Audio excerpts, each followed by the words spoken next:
veterinario zootecnista egresado de la misma universidad. Tiene doctorado en comportamiento y bienestar animal por Cambridge, Reino Unido, en 1996. En 1995 fue nombrado jefe del Departamento de Etología de la UNAM y desde entonces comenzó a impartir clases de comportamiento y bienestar animal a estudiantes de pregrado de veterinaria y de etología aplicada a estudiantes de posgrado. Ha sido coordinador del Comité de Bienestar Animal del Consejo Nacional de Salud Animal en México.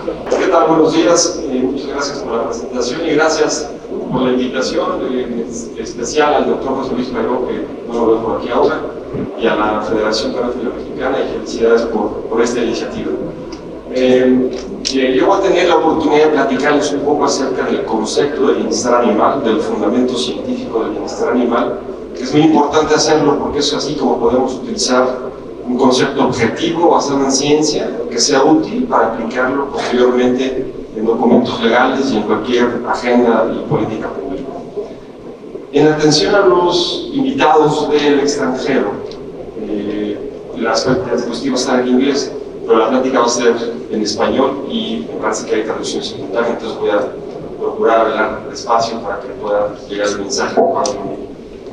La presentación consiste en esta estructura. Voy a hablar un poco acerca de los antecedentes del concepto científico de bienestar animal, para posteriormente cubrir un poquito acerca de los indicadores biológicos del bienestar animal, y eso después ponerlo en el contexto de los principales temas alrededor del bienestar de perros y la agenda que ha seguido la OMSA, la Organización Mundial de Sanidad Animal, antes OIE, con relación justo al tema del bienestar animal. Sin duda hay consenso en que el interés para definir científicamente el concepto se origina a raíz de la publicación de un libro en el Reino Unido en 1964, me parece, ¿sí? De Ruth Harrison. Ruth Harrison era una persona muy interesada en conocer el ambiente en que los animales se aprovechaban, sobre todo en los sistemas intensivos de producción en Europa. Y ella publica un libro que tiene un impacto tremendo en la opinión pública en el Reino Unido, que se llamó Máquinas Animales, obviamente haciendo énfasis en animales de producción, pero que luego pues, también tuvo impacto en otro tipo de animales sujetos al aprovechamiento del ser humano. Ruth Harrison acuñó incluso varios de los términos que al año después de la publicación de este libro, el gobierno del Reino Unido utilizó cuando se forma el Comité Bramble. El Comité Bramble fue un comité que presidió un doctor Bramble, que invitó a muchos especialistas en diferentes temas relacionados con medicina veterinaria y ciencia animal. Y el resumen de este informe Bramble es el documento que todo el mundo conocemos como las 5 libertades. Es muy importante poner el contexto justo de las 5 libertades. Las 5 libertades pues, es un resumen de un documento alrededor de la necesidad de legislar en torno al bienestar de animales de producción. Y si bien pues, es una guía útil para todos los demás grupos de animales, no define el bienestar animal en sí, sino que es un antecedente y una guía muy útil para quien es responsable de un grupo de animales. Pero fue tal el impacto que tuvo el informe Bramble que esto ha dado pues, un poco el origen a los principios y criterios que se utilizan para evaluar el bienestar animal. Esto que ven ahí en pantalla, espero que se vea bien, es lo que se conoce como los 5 dominios del bienestar animal. Es un marco conceptual alrededor del cual se desprenden diferentes indicadores y criterios para evaluar el bienestar animal. David Mellor, de la Universidad de Massey, en Nueva Zelanda, resume esto de los 5 dominios y básicamente, si se fijan, es un poco pues, tomar las 5 libertades, ¿no? De otra manera, en lugar de hablar de libertades, pues habla de principios. Y hay una cosa muy interesante en este documento que incluye a los estados mentales como una característica biológica. Si bien el documento de las 5 libertades ya venía hablando de libertad, de miedo y angustia, y hacía énfasis en algunos estados mentales negativos, David Mellor le da un poco más de forma para que también se incluyan incluso estados mentales positivos, y es algo que actualmente pues, sigue siendo el reto en la ciencia del bienestar animal, el poder identificar indicadores que verdaderamente reflejen el estado mental de los animales. Yo quiero hacer énfasis en que una de las 5 libertades, si se fijaban, era esto de que los animales tengan la oportunidad para expresar conductas naturales. Y es algo que propuso en el anterior del Comité Bramble un investigador, que era William Ford, del Reino Unido, y hacía énfasis en que los animales tienen comportamientos que son necesidades biológicas. Cualquier tipo de animales con los que interactuemos y que utilicemos tienen necesidades conductuales que son muy importantes para satisfacer, porque si no, entonces vamos a ver un montón de problemas de salud y de otro tipo. No es casualidad que al año de la publicación del informe Bramble se funda lo que sigue siendo la sociedad científica que aglutina a la mayoría de los investigadores en bienestar animal, que es lo que originalmente se conocía como Sociedad de Etología Veterinaria, pero en 1991, como ya aglutinaba a muchos más investigadores, además de la medicina veterinaria, se le pone Sociedad Internacional de Etología Aplicada. Y quiero hacer énfasis en esto porque a la fecha, bueno, es, como decía yo, una sociedad científica que aglutina yo que al 90% de los investigadores a nivel global, y tiene un órgano informativo, una publicación científica, que es una de las 5 revistas más citadas en ciencia animal, y que incluye, por supuesto, muchísimos artículos científicos alrededor del bienestar de perros. Hay otras revistas científicas, pero esta sigue siendo la más importante. Bien, ¿por qué la importancia de definir el concepto objetivamente? Hay un capítulo muy interesante de revisión de Ian Duncan y de David Fraser, los dos investigadores en Canadá, que hablan un poco de las percepciones que se tiene del bienestar animal en la sociedad en general. Y ellos resumen estas percepciones en los estados afectivos, es decir, hay un grupo en la sociedad que define o pretende definir el bienestar animal desde el punto de vista de los estados mentales. Pero hay otro sector en la sociedad que hace más énfasis en el funcionamiento biológico, ¿no?, del organismo, medir ciertos parámetros de salud, de producción, tal, para poder valorar el bienestar animal. Y hay quienes hacen énfasis en más el aspecto natural, la oportunidad para que los animales expresen todo su repertorio de comportamientos con un alto valor adaptativo, ¿no?, aquellos comportamientos que fueron útiles para la sobrevivencia de la especie. Y aquí tenemos entonces que puede haber conflictos. ¿Por qué? Porque de pronto hay quienes pues, hacen más énfasis en los estados afectivos, sí, consideran mucho acerca del funcionamiento biológico o de estos aspectos de la evolución del comportamiento. Y a veces es un poco la percepción de lo que yo creo está siendo útil para el animal, pero verdaderamente no va en el mejor interés del bienestar de ese individuo.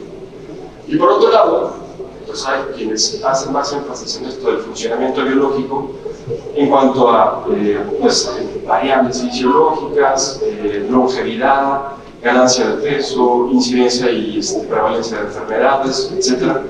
Pero que de pronto no hace mucho énfasis o no incluye mucho acerca de pues, aspectos evolutivos de los estados mentales o de indicadores de bienestar que no vayan nada más en función de estos parámetros biológicos. Y como les decía, hay quienes de pronto hacen énfasis en esta parte del comportamiento natural, pero sabemos que si dejamos a todos los animales en un ambiente donde puedan expresar todos estos comportamientos, muchas de las condiciones de bienestar pueden estar comprometidas también. De manera que el resumen de esta revisión es pues, básicamente que hay diferentes enfoques, diferentes percepciones, que las personas le damos diferente peso a diferentes enfoques, y que muchas veces estas percepciones pues, no coinciden. Y el cumplir una de estas condiciones no necesariamente nos permite cumplir con las otras. De manera que por eso es muy importante y hay consenso en que tenemos que definir el concepto de manera objetiva y científica y alejándonos de las percepciones culturales, sociales que pueda haber, sino básicamente enfocarnos a lo que el individuo necesita. Esto es una pregunta que en un artículo de revisión Marian Dawkins de la Universidad de Oxford hace cuando nos hacemos la pregunta de cómo evaluar el bienestar animal. ¿El animal está saludable? ¿Está sano? Esto relativamente lo podemos hacer fácilmente porque tenemos pues, las formas de hacerlo. Pero hay otra pregunta que plantea que es ¿el animal tiene o hace lo que necesita? Y esto es un poquito más enfocado al estado mental y esto no es tan fácil de poder hacer. Y para eso, bueno, pues ha habido un montón de trabajo previo utilizando estudios de conducta, estudios de fisiología. Yo quiero hacer énfasis en esto que comentaba William Ford como necesidad biológica hablando del comportamiento, Cuando hablamos del comportamiento, tenemos que integrar diferentes aspectos que se describen al comportamiento, las causas de cómo un animal quiere hacer algo en este instante, el desarrollo de la conducta, es decir, todo lo que el animal aprende para modificar su comportamiento durante su vida. Y esto se le llama las causas proximales, o lo que es la motivación, el concepto de motivación del comportamiento. Pero por otro lado hay aspectos más evolutivos, la función biológica de la conducta y la evolución, que hacen énfasis en otro concepto que es el valor adaptativo de las conductas. Y esto es básicamente pues, conductas que fueron importantes biológicamente para, por ejemplo, para el perro, para poder coevolucionar con el ser humano. Por ejemplo, aspectos como que el perro entienda cuál es el lenguaje corporal del ser humano, o la comunicación interespecie. Esto es un aspecto biológico, y un aspecto que el perro ha aprendido a través de miles de años, y eso tuvo un valor adaptativo para esa especie. Hay un concepto de la habilidad inclusiva que va muy relacionado y que hace énfasis en esta otra parte, ¿no? La biología del comportamiento, la evolución del comportamiento. Y muchas veces en los animales domésticos, como de pronto ignoramos estos aspectos, y es muy importante integrarlos.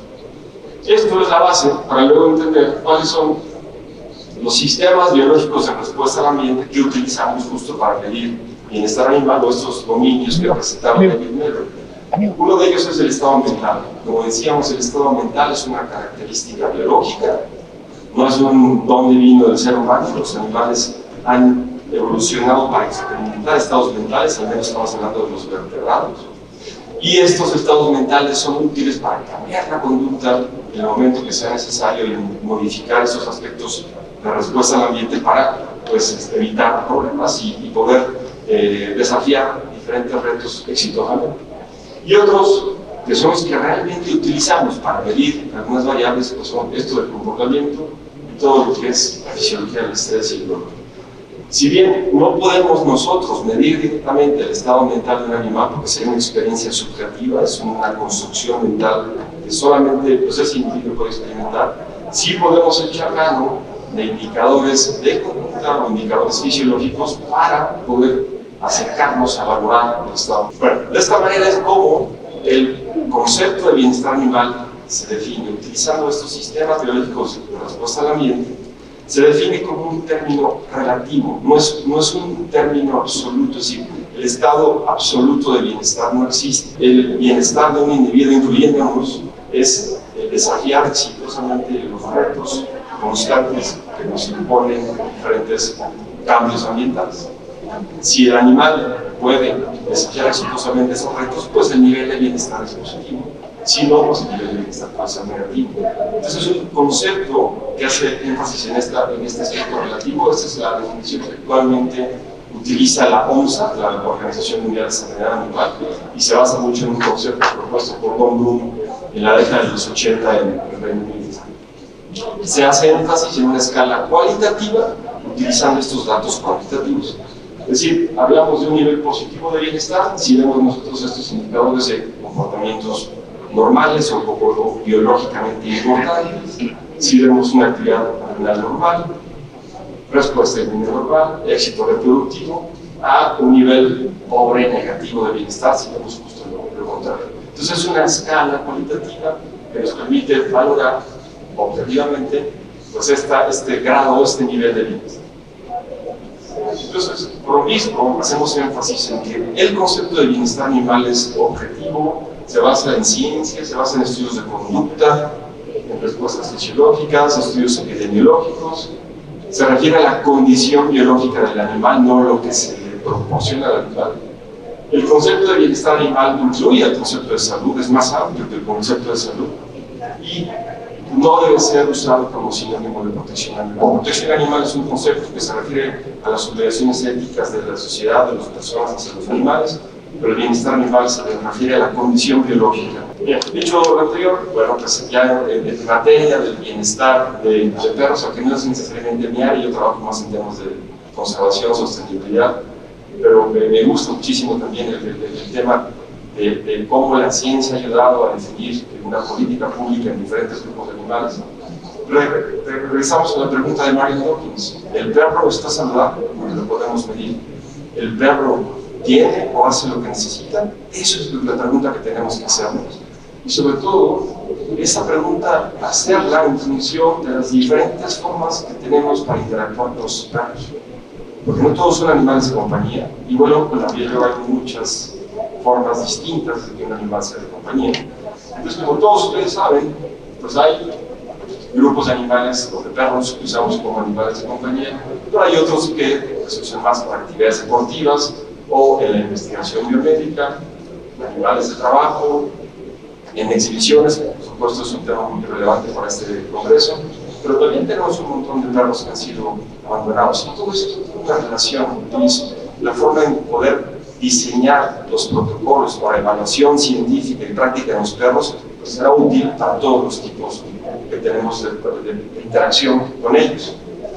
Si hacemos énfasis en la tipología, en la caracterización de los animales de compañía, pues también existe ya una clasificación de hace muchos años del FAO, de que hay animales de compañía que pues están en casa con los propietarios, pero hay otros que son animales comunitarios, animales que viven pues, prácticamente en la calle y que son un poco de todos y de nadie, ¿no? Y entonces, pues sí, la gente se preocupa por su bienestar, pero al final son animales que no necesariamente van a morir debajo de la sombra rodeados por sus familiares, van a ser animales que van a ser maltratados, a lo mejor atropellados, o enfermos, etc.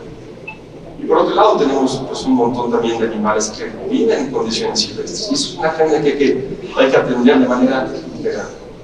Esto es una figura, una gráfica que no sé si se vea bien, pero básicamente nos resume la complejidad para entender muchos de los problemas de comportamiento de los perros de compañía que luego derivan en el abandono justo de estos perros, porque es un tema muy complejo.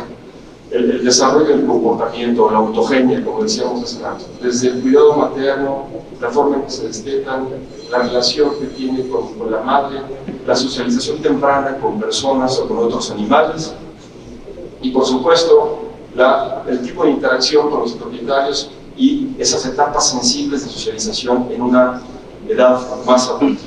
Todo esto al final se refleja en un comportamiento que muchas veces, si tiene problemas de conducta ese animal y no existe un diagnóstico certero de un médico veterinario especialista en estos temas, pues termina prácticamente en el abandono. Esta gráfica resume un poco la importancia también que durante estas etapas sensibles de socialización, los perros pueden socializar con personas.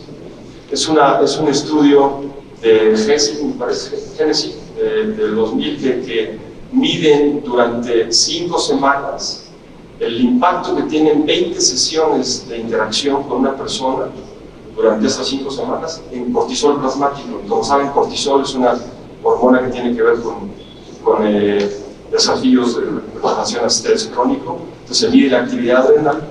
Fíjense la diferencia tan clara, ¿no? Cómo la interacción con las personas puede ser muy útil para poder mitigar esta actividad adrenal prolongada. ¿Por qué decía que es relevante esto del desarrollo del comportamiento y esta importancia biológica de interactuar también con las personas? Porque, como decíamos, tenemos un montón de problemas de conducta que derivan del abandono y, por supuesto, problemas de bienestar. Por un lado, podemos tener desde el centro en donde se están criando los animales algunos problemas de conducta si no se atienden adecuadamente, y posteriormente puede reflejarse esto en problemas de comportamiento en casa que derivan en el abandono. Después del abandono tenemos pues, un montón de perros, como perros comunitarios, que estos a su vez pueden volverse perros ferales.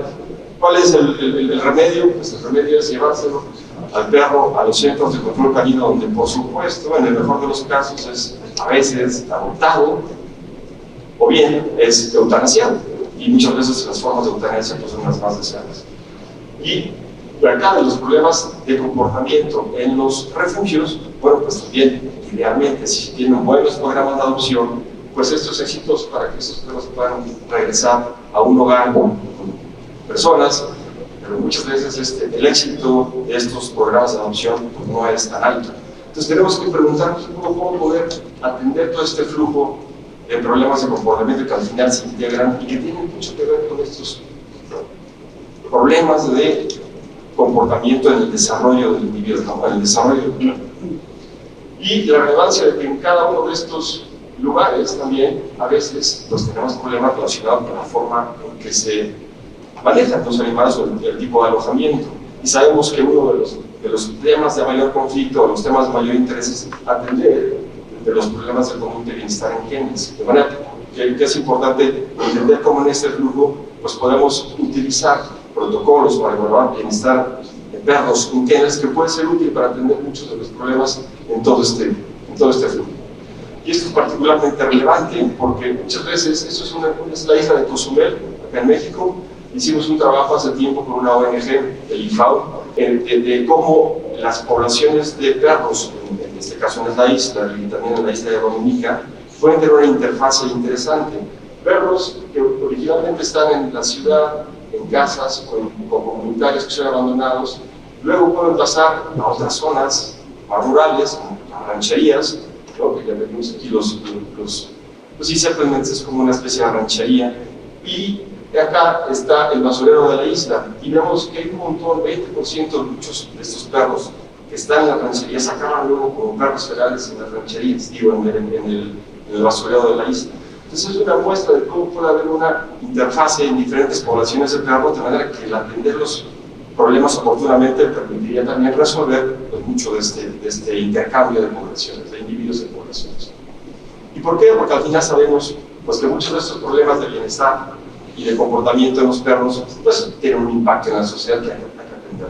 Por un lado tenemos muchos problemas de salud pública, no solamente relacionados con transmisión de enfermedades, sino también con pues, los problemas de conducta del perro, problemas ambientales, hay muchos perros ferales en zonas de conservación y hay un gran conflicto en algunas de estas reservas en donde hay especies, sobre todo endémicas, que pueden peligrar por los perros que están abandonados.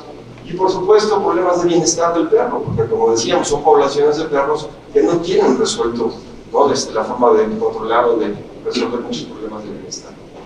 ¿Cuáles son estos factores que nos permitirían el poder también ir resolviendo muchos de estos problemas? Pues sabemos que educación y capacitación es uno a todos los niveles. Cuidados veterinarios, el poder transmitir este mensaje a los propietarios de los perros es muy importante, informarse de qué animal están adquiriendo y las necesidades que tiene ese perro en particular para que el médico veterinario los acompañe durante todo este proceso. Y por supuesto un marco regulatorio adecuado, ¿no? para los problemas que se presentan. Es así como la OMSA o la Organización Mundial de Sanidad Animal pues ha empezado ya a tener más la agenda del bienestar de perros. OMSA ha enfatizado más de los problemas en el caso de animales de producción por el vínculo que tienen con temas sanitarios, pero recientemente han convocado a muchos especialistas para trabajar más en los capítulos relacionados con bienestar de animales de compañía y de perros. La OMSA, para quienes no estén muy familiarizados, es una organización intergubernamental que aglutina actualmente a 182 países. Se funda en 1924. De hecho, es la primera organización intergubernamental, o sea, mucho antes que la FAO, que la ONU, etc. Y la OMSA ha sentado las bases para la agenda global en temas de sanidad animal, pero desde el 2004 incluye el bienestar animal como parte de la agenda y desde el 2004 hay publicaciones, recomendaciones que hacen a los países miembros, que todos los países tienen que seguir. Los invito a que entren a la página de la OMSA y revisen toda la sección de bienestar animal y todos los capítulos ya publicados que tendríamos que ir atendiendo. Cada país a su paso, obviamente, pero al final y al cabo tenemos que ir atendiendo el tema de educación y el tema de legislación y política pública. La OMSA tiene su sede en París, la directora general actualmente es Monique Loa, y la OMSA se apoya en centros colaboradores. Nuestra facultad fue reconocida como Centro Colaborador en Bienestar Animal y Sistemas Pecuarios Sostenibles en el 2013, y eso nos ha permitido tener una agenda muy activa, sobre todo en América Latina, pero en todo el continente, porque es un centro colaborador para toda América. Se va acompañando de otros 3 centros colaboradores a nivel mundial. Los centros colaboradores, el primero fue este de Italia, que es una universidad en Italia y otro en Suecia, es un centro colaborador para Europa. Hay uno en Oceanía, que son 4 universidades en Australia y una en Nueva Zelanda. Y tenemos este centro colaborador tripartita, Chile, Uruguay, México para América, y hay un 4º centro colaborador que se reconoció recientemente en Washington, que va más enfocado a animales de laboratorio, pero al final ayuda también en la agenda de otros grupos de animales. Bueno, ¿por qué les digo esto? Porque la función como centro colaborador pues es apoyar en seguir la agenda o la estrategia regional de la OMS de bienestar animal. Y esto incluye muchos de los temas de los que hablamos antes sobre capacitación, enseñanza, investigación, legislación. En el caso de enseñanza, bueno, no es nuevo que la OMS, antes oía, promueve que se incluyan cursos obligatorios en etología y bienestar animal. 2013 hubo una conferencia internacional de proponer un plan de estudios básico para la formación veterinaria, poner algunas directrices y competencias mínimas y se incluye etología y bienestar animal. Y debo decirles que aquí me da mucho gusto ver en el auditorio al doctor Leopoldo Pach, quien fue director de nuestra facultad, justo cuando se propuso el departamento de etología y el incluir etología en el plan de estudios en 1993, o sea que fue 20 años antes de que la OIE promoviera esto. Y esto, bueno, fue muy interesante porque fue la primera facultad de medicina veterinaria en América que incluyó un curso obligatorio en etología y bienestar animal. Saludos, doctor. Bien, la idea entonces está ahí, no es pensar en cómo voy a enseñar bienestar animal si de forma transversal o incluyendo cursos por aquí y por acá, no. La idea es tener un curso obligatorio en estos temas y gente formada en estos temas. Y bueno, el primer profesor de bienestar animal, a lo mejor muchos de ustedes lo conocen, fue Don Bloom, que visitó nuestra facultad varias veces, justo en esa época en que se promovía la creación del departamento de etología. La profesora, nuestra querida maestra emérita Ina Bloom, aquí está llamándole a Don Bloom precisamente para invitarlo justo después de que lo nombraron profesor de bienestar animal, y tuvimos la fortuna de que vino Don Bloom con Temple Grandin. Temple Grandin es una gran promotora y científica del bienestar animal en Estados Unidos y otros investigadores de Europa que nos permitieron pues, a lanzar una agenda en este sentido y tener experiencia en cómo enseñar bienestar animal. Y esto a su vez nos ha permitido interactuar con otros grupos de trabajo en muchos países del mundo, y hay consenso en que un curso de bienestar animal tiene que incluir estos tres aspectos: ciencia, políticas públicas y bioética. Desde mi punto de vista, y por eso no lo resalto en negritas, bioética debe ser un curso por separado, porque luego el alumno puede confundir conceptos de ciencia con ética, pero definitivamente es importante tener un curso de bioética.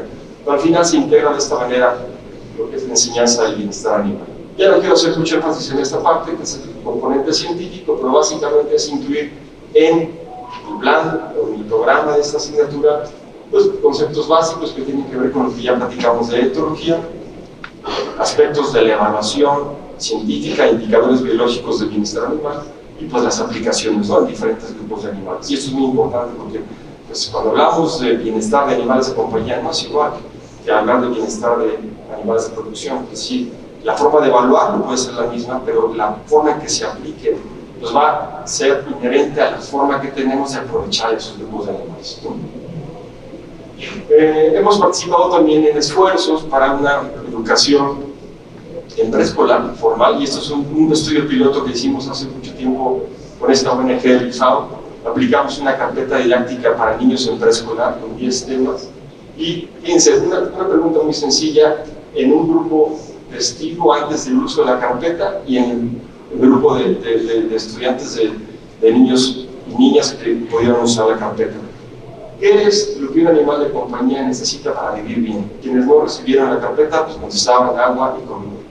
Y es muy interesante ver cómo los niños que tuvieron acceso al material contestaban casa, aseo, cariño, ¿no?, afecto, agua, comida. ¿Cómo puede ser útil en la educación formal incluir estos temas desde estas edades para poder pues, ir mejorando las formas de interacción con todos los grupos de perros que tenemos? Esta es otra pregunta. Describen un aspecto fundamental para el cuidado de un animal de compañía. Pues lo mismo, acá incluye el afecto, pero bueno, ¿no? el vacunarlo, por ejemplo, curarlo, ya incluye información acerca de la importancia del médico veterinario en el cuidado de estos animales, ¿no? Esto pues se relaciona entonces un poco a que si tenemos un buen esfuerzo de educación en la sociedad, podemos prevenir un montón de problemas, problemas que están relacionados con el que los propietarios de perros tengan una asesoría profesional. ¿Para qué? Para que puedan evitar muchos problemas. Por eso es importante, lo que decía yo, el atender estos conflictos veterinarios o tecnistas, el conocer muy bien los requerimientos nutricionales y el consultar a etólogos clínicos siempre que haya algún problema de este tipo. En el caso de los diferentes criaderos, conocer muy bien la manera en que pueden socializar en etapas tempranas con las personas, porque esto va a prevenir muchos problemas en el futuro. En el caso de investigación, esto es nada más una lista de lo que yo creo son tendencias de la investigación en bienestar de perros, que a futuro seguramente van a recibir muchos más, van a ser sujetos, digamos, de financiamiento para hacer investigación en estos temas. Uno es el caracterizar los problemas de bienestar animal y el desarrollar estos protocolos de evaluación práctica en perros. Existen ya para animales de producción, no para todos, pero sí para muchos, y creo que eso puede ser una buena base para poder diseñar buenos protocolos de evaluación práctica en perros. Que existen algunos intentos, pero todavía hay como algunos huecos en cómo integrar estos criterios e indicadores. Bueno, el atender obviamente pues, temas que sabemos que existen inherentes a los tipos raciales, estudios de estrés, epidemiología, como por ejemplo el problema de bienestar en perros se traduce en la incidencia de enfermedades, del bienestar animal como un factor causal epidemiológico. Y este aspecto que es muy interesante, la cognición en perros, el entender más cómo se comunican los perros con las personas y cómo aspectos de cognición influyen en el éxito que tienen luego los tipos de entrenamiento o los tipos de actividades con salir a diestra a los perros para diferentes actividades. Si el bienestar del perro es bueno, es adecuado, el éxito de esos programas es mucho mayor. Bueno, esto ya es por último y no quiero quitar más tiempo, no sé cómo andamos de tiempo ahora, pero muy relevante, eso ya más para México, porque llevamos muchos años cabildeando una ley marco en bienestar animal y a la fecha no se ha logrado porque ha habido una falta de consenso en uno, cómo definir bienestar animal y en otro, en integrar los diferentes grupos de animales. En México tenemos un marco regulatorio en diferentes leyes en torno al bienestar animal, pero tiene muchos huecos. Y hemos platicado desde hace muchos años la importancia, la relevancia, la pertinencia de tener una ley marco de bienestar animal. Y una ley marco justo, de lo que hemos platicado, que se oriente por estos conceptos y que vaya un poco alrededor de lo que la OMSA está promoviendo. Tenemos una ley, ahora ya está en Cámara de Diputados, ya hemos pasado por varios partidos políticos, por la Cámara de Senadores, la Cámara de Diputados, está en la Cámara de Diputados, el diputado Gachús, por el partido Morena, tiene ya el documento y posiblemente la presente en el siguiente periodo legislativo. Es un documento que incluye a todos los grupos de animales y tiene títulos con relación a estos temas, y uno que va en función del tipo de aprovechamiento de animales domésticos que incluye a los animales de compañía. Es muy importante tener este marco regulatorio porque de ahí se puede derivar posteriormente legislación secundaria para atender ya problemas específicos de cada uno de estos grupos de animales. ¿Y por qué es importante? Porque además de atender los aspectos éticos de bienestar animal, el tener una ley que nos permita resolver problemas de bienestar animal en diferentes grupos de animales sujetos al aprovechamiento del ser humano nos va a permitir tener, en el caso de animales de producción, pues una producción eficiente, en el caso de animales para la investigación, una investigación de calidad, en el caso de la fauna silvestre en cautiverio, pues que verdaderamente cumplan estas unas con los objetivos de conservación, en el caso de animales de trabajo, pues cómo esto incide directamente en el bienestar de las comunidades que dependen de los animales de trabajo, y por supuesto hablar de una tenencia responsable, que es algo básico para los perros, para este foro. Y eso es todo. Muchas gracias y estoy a sus órdenes. Pues pero es un concepto que desde el punto de vista jurídico los abogados que han estado echando la mano para la elaboración de la ley lo utilizan para la persona que es responsable de los animales, del cuidado de los animales, que puede ser el propietario, pero también puede ser la persona encargada de los perros en un laboratorio o la persona encargada de los perros en un criadero, un poco por ahí la...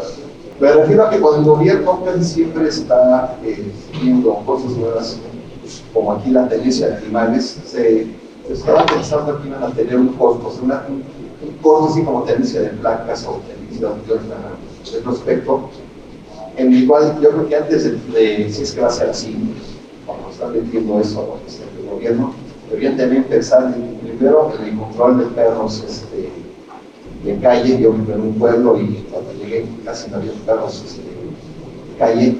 Ahorita está ahogado y están acabando con la fauna, como tú decías, ¿no? Entonces, antes de empezar a ahorcar, digamos, a los que estamos teniendo a los perros lo mejor posible, aunque no saquen los papeles, pero estamos en un esfuerzo muy grande en la crianza, en el comportamiento, en la alimentación, en los cuidados de un ejemplar, se pongan como estaban comentando hace unos años, en tener un costo, tener un perro. Yo que tener un perro, pues tengo que pagar por tener un perro, no sé si es esa ley, no me estoy equivocando. Pero antes de hacer todo eso, primero preocuparse que, como tú dices, los perros que están afuera, que andan comiendo lo que se mueva, porque no tienen otro ingreso de comida, antes de empezar a ahorcar a la gente como todos los gobiernos en este país. Gracias.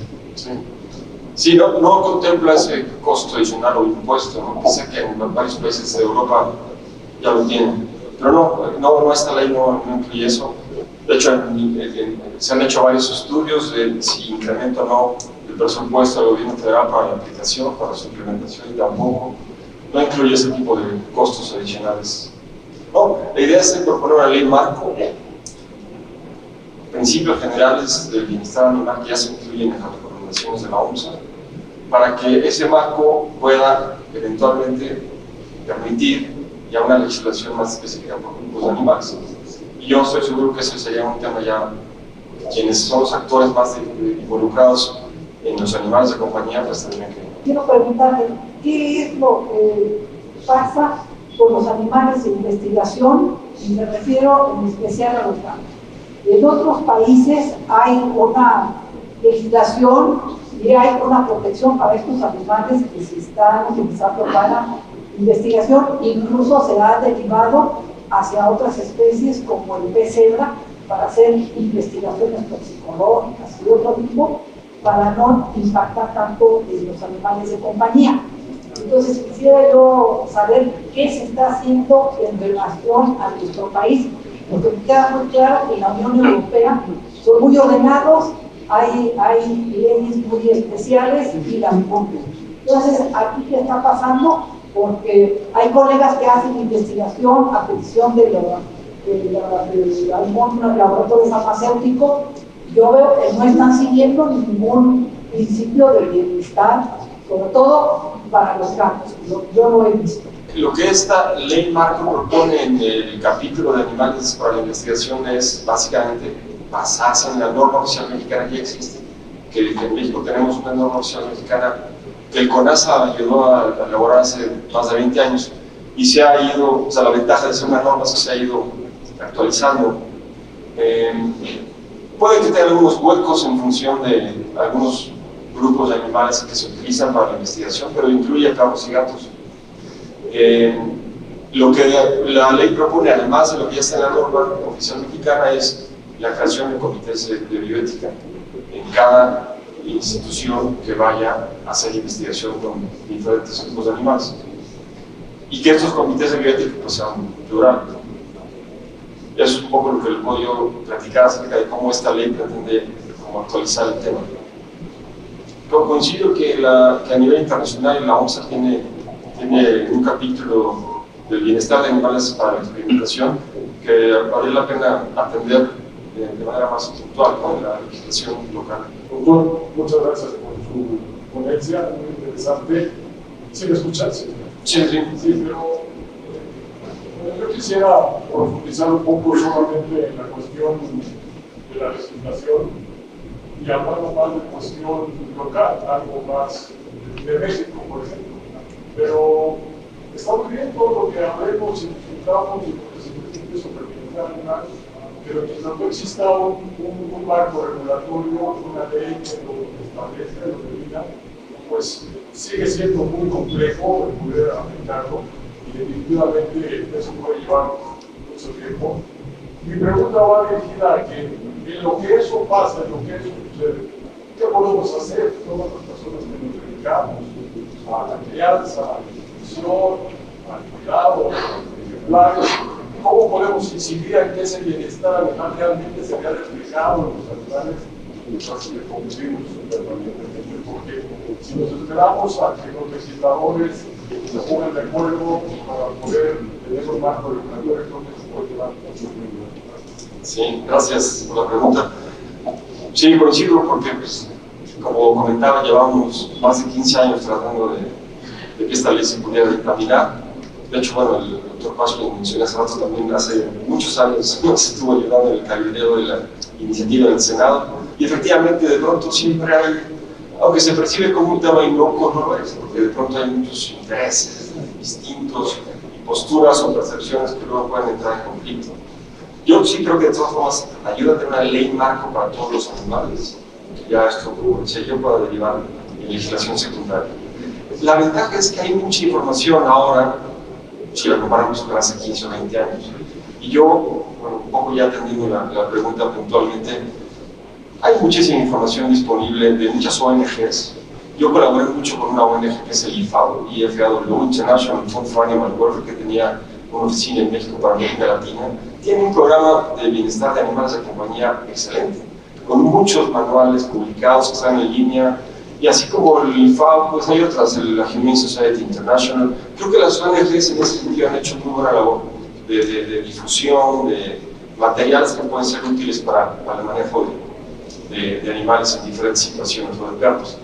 Y pues hay países que llevan una agenda mucho más avanzada, ¿no? El Reino Unido tiene muchísima información también disponible, la RSPCA, del manejo de los perros en los refugios, ¿no? En los kennels. Yo creo que hay información suficiente como para poder ir atendiendo los problemas y pues, seguir las recomendaciones que se hacen.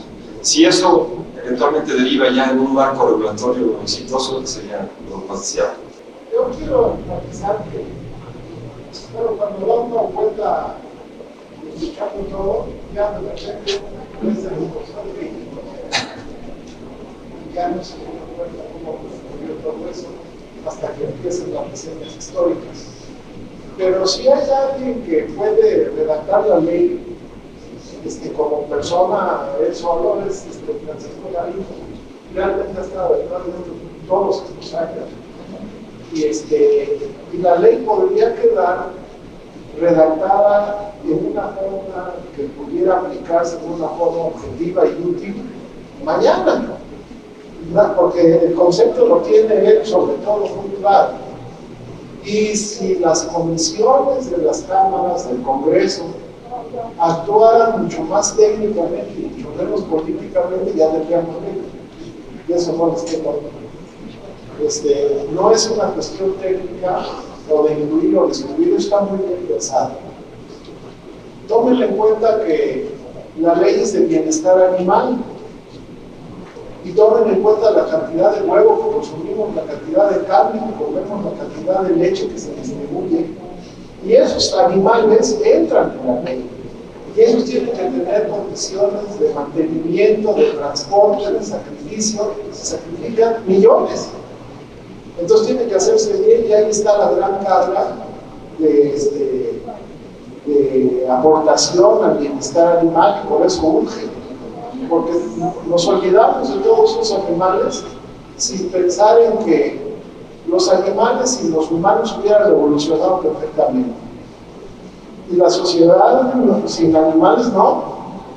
Realmente la sociedad humana ha avanzado gracias a la aportación de los animales, y pensemos nada más en la alimentación de entrada. También honor a quien honor merece. Pancho Galindo es un verdadero experiencia. Luego en el bienestar canino, y ya es el último comentario claro, pero con el derecho ya que soy de los dígitos, yo vi la evolución en esto, y en esto del bienestar canino, ahí yo quiero destacar otra figura de otro colega que es José Luis Payón. ¿Por qué lo digo? Porque en el tiempo que yo empecé a hacer mi patología, realmente los animales se desarrollaban muy mal. Había una enorme cantidad de problemas nutricionales. En fin, los perros con las patas chuecas, los perros de razas grandes que decían deformes, y había una gran cantidad de animales obesos porque se les daba de comer lo que comían los seres humanos. La cantidad de sal que le ponemos los humanos a nuestros alimentos para los perros es letal, desarrollan endocardiosis, insuficiencia cardíaca rápidamente. Entonces, si alguien estuvo detrás de la educación para que se consumieran alimentos balanceados, y la gran cosa que se contribuyó eso en el bienestar de los perros, fue José Luis Padrón, y esa sinergia se da entre la Royal Canin. Eso en el bienestar del perro ha sido realmente fundamental, y ahora tenemos mascotas que nos duran más y que está bien. La otra cosa que sí quiero destacar de la plática de Pancho Galindo, que me parece espléndida, es la acción con los niños. ¿Cómo está el mundo actual? Es pura violencia. Es en realidad una total deshumanización, el grado de barbarie que estamos viviendo. Con la mano en la cintura alguien agarra y bombardea un país, y con la mano en la cintura se hacen atrocidades verdaderamente increíbles. Y en ese sentido, una actividad meramente afectiva, y diría yo incluso de amor, es la que se realiza en estas cuestiones.